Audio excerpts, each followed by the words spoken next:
कृष्ण कहते हैं कि जो विधाता के लेख में होता है उसी का फल हमें मिलता है।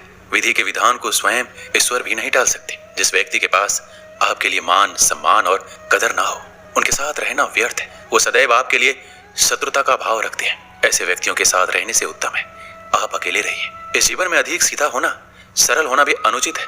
जो सरल और सीधे स्वभाव का होता है, लोग उसका अनायासी फायदा उठाते रहते हैं। अच्छे किस्मत के लोग थोड़ा सा दुख पाने पर भगवान को कोसते हैं, पर बुरी किस्मत के लोग थोड़ा भी अच्छा होने पर भगवान का स्मरण और धन्यवाद करते हैं। प्रभु अपने भक्तों की सदैव परीक्षा लेते रहते हैं। इस परीक्षा में भक्तों को अनेकों कष्टों का सामना करना पड़ता है। सामान्य लोग इसे अपना दुख मानकर पीछा छुड़ाते हैं, वहीं साधक तथा प्रेमी प्रभु की इच्छा समझकर उसका सामना करते हैं। जो लोग कहते हैं अपनों के आगे झुकने में कोई बुराई नहीं है, उन्हें यह भी मालूम होना चाहिए कि जो सच में अपने होते हैं वो कभी झुकने ही नहीं देते। दिव्यता केवल शक्तिशाली होने में नहीं, बल्कि वास्तविक दिव्यता दूसरों में शक्ति जागृत करने में है।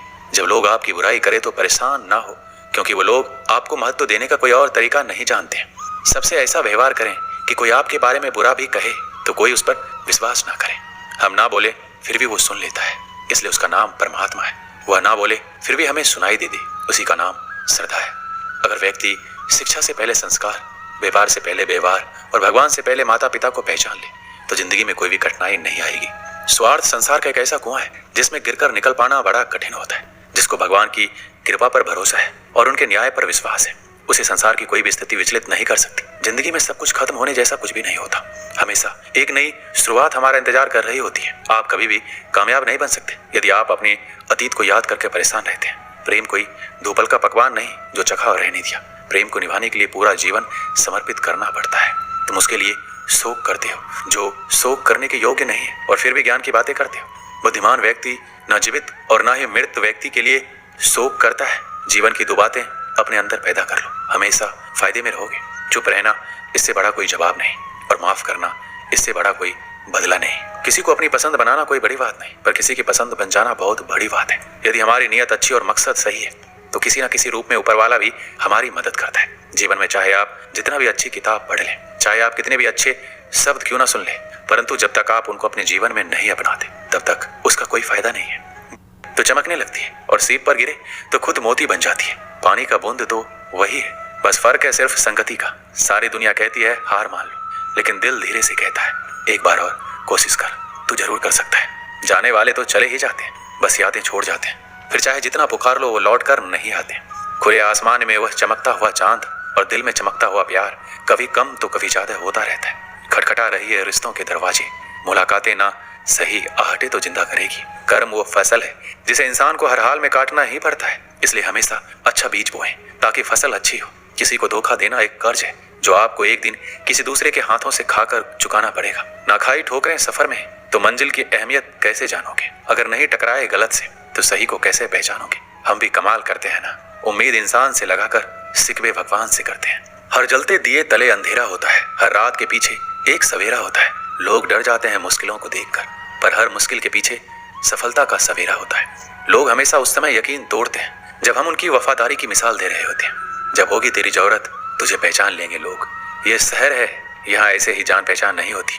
लोग कहते हैं अच्छे दिल वाले हमेशा खुश रहते हैं, पर मेरे ख्याल में एक दिन एक अच्छा दिल लगभग हमेशा ही चोट खाता है, क्योंकि वो दूसरों से बस अच्छे बर्ताव की उम्मीद रखता है। जीवन को इतना शानदार बनाओ कि आपको याद करके किसी निराश व्यक्ति की आंखों में भी चमक आ जाए। जीवन में दो तरह के लोग नाकाम होते हैं, पहला जो सोचते हैं लेकिन करते नहीं, और दूसरा जो करने से पहले सोचते नहीं। दुनिया सिर्फ उन्हीं के हालचाल पूछती है जो पहले से ही खुश है। जो तकलीफ में हो उनके लिए तो मोबाइल नंबर भी खो जाते हैं। अक्सर हंसते हुए लोगों की संगति खुशबू की दुकान जैसी होती है, कुछ ना भी खरीदो फिर भी कपड़े महका देती है। यहाँ नादानी भी सच में बेमिसाल है, अंधेरा दिल में है और दिए मंदिरों में जलाते हैं। कर्म का थप्पड़ इतना भारी और भयंकर होता है कि हमारा जमा हुआ पुण्य कब खत्म हो जाए ये पता नहीं चलता। पुण्य खत्म होने पर समर्थ राजा को भी भीख मांगनी पड़ती है, इसलिए कभी किसी के साथ छल कपट करके किसी की आत्मा को दुखी ना करें।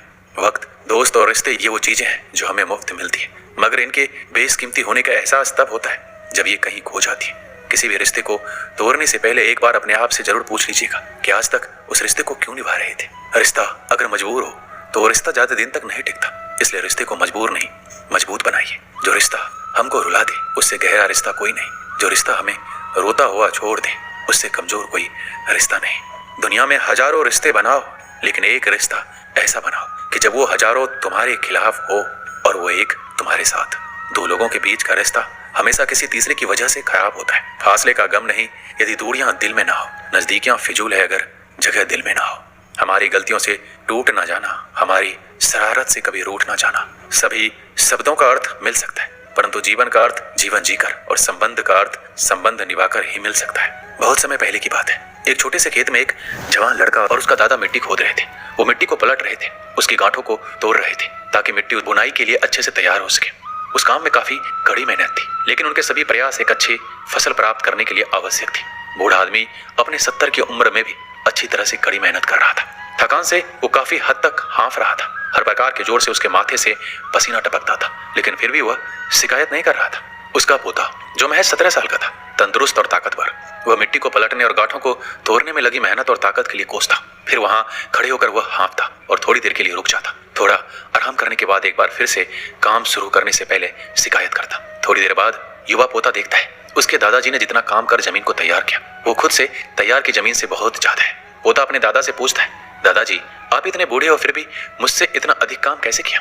दादाजी ने जो उसे जवाब दिया उसे उम्मीद नहीं थी। जब हम किसी काम को मुश्किल मानते हैं और उसके बारे में ज्यादा सोचते हैं तो सच में मुश्किल हो जाता है, और हम बिना सोचे उसे करते हैं और करते ही रहते हैं तो वो आसान हो जाता है। पोता थोड़ा अचंभित हो जाता है, इसलिए दादाजी अपनी बात जारी रखते हैं। जब हम अपना समय ये सोचने में बिताते हैं कि कोई काम कितना कठिन है और अभी कितना सारा बाकी है, तब हमारा मन बहाने बनाने लगता है। इन सभी चीजों के बारे में सोचना अपने स्वयं के विचारों के बवंडर में फंसना ही है। उस काम को ये हमारे लिए कठिन बना देता है। इसलिए समझदारी इसी में है कि वास्तविक रूप से ही पहली बार में शारीरिक कार्य किया जाए। जब आप तय किए काम के बारे में ज्यादा सोचते हैं और अपने दिमाग को नकारात्मक विचारों पर ध्यान केंद्रित करने की अनुमति देते हैं, तब आपकी गति उस काम को करने के लिए अपने आप धीमी होती जाती है। अगर आप किसी भी काम के दौरान सकारात्मकता बनाए रखते हैं तो आपको तुरंत उस काम को शुरू करना चाहिए। और अगर देखना और सोचना है तो जितना आप आगे बढ़े, यानी कि जितना काम आपने अच्छे से खत्म कर लिया उसे देखें, ना कि जो बाकी है उसके बारे में विचार करें। ऐसा करने से एक सुखद और सकारात्मक एहसास आपको